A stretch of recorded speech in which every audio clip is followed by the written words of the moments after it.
Мир становится все более урбанизированным. Начиная с 2007 года более половины населения мира живет в городах.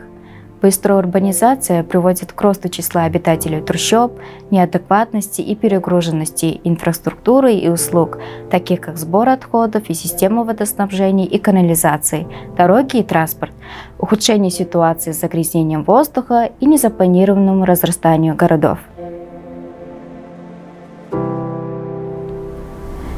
Сегодня половина человечества, 3,5 миллиарда человек, живут в городах. По прогнозам, 5 миллиардов человек будут жить в городских районах к 2030 году.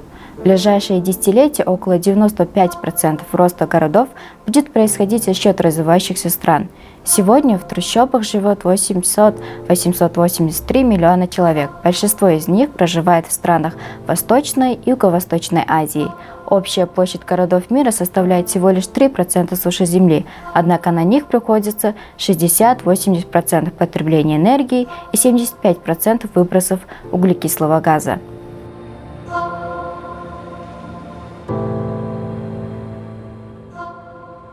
Основные проблемы городов Казахстана связаны с развитием общественного транспорта. Один из основных вызовов во время перехода на функциональные городские зоны может быть связан с развитием общественного транспорта. Продуктивное развитие государства тесно связано с большими городами. В Казахстане городские жители составляют 60% от общего населения.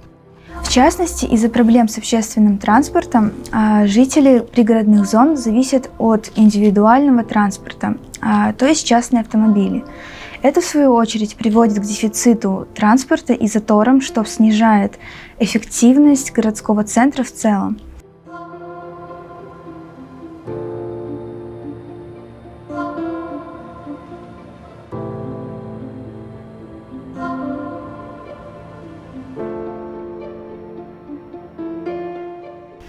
В 2011 году стартовал 5-летний проект ПРООН ГЭФ «Устойчивый транспорт Алматы». Данный устойчивый зеленый транспорт – это система, минимизирующая вредное воздействие на окружающую среду.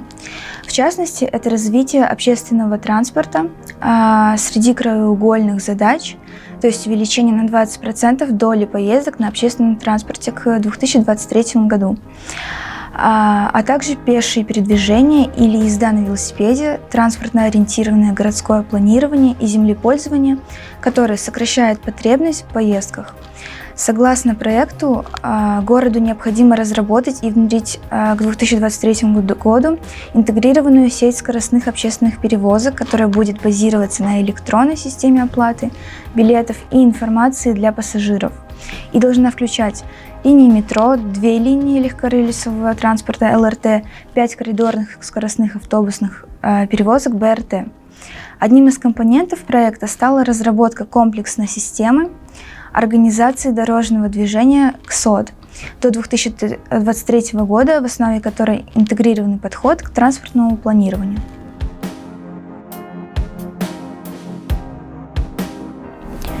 Для достижения стратегических целей и задач, стоящих перед университетом, КАЗНУ реализует собственную программу трансформации в современный исследовательский вуз Аль-Фараби University Smart City.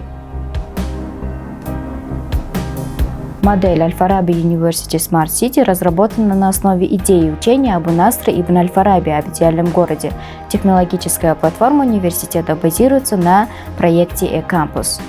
КАЗНУ – это цифровой университет, в котором облачные технологии внедрены в автоматизацию деятельности вуза. Смарт-технологии внедрены в управление инфраструктурой кампуса, технологии Big Data используются для формирования аналитической системы.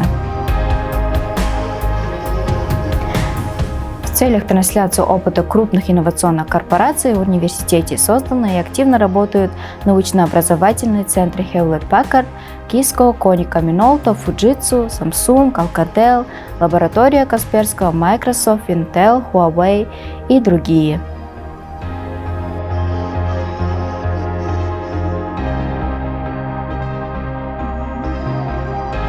Чтобы все могли пользоваться безопасными, недорогими, доступными и экологически устойчивыми транспортными системами, на основе повышения безопасности дорожного движения должны расширяться использование общественного транспорта, уделяя особое внимание нуждам тех, кто находится в уязвимом положении – женщин, детей, инвалидов и пожилых лиц. А также потребуется расширить масштабы открытой для всех и экологически устойчивой урбанизации.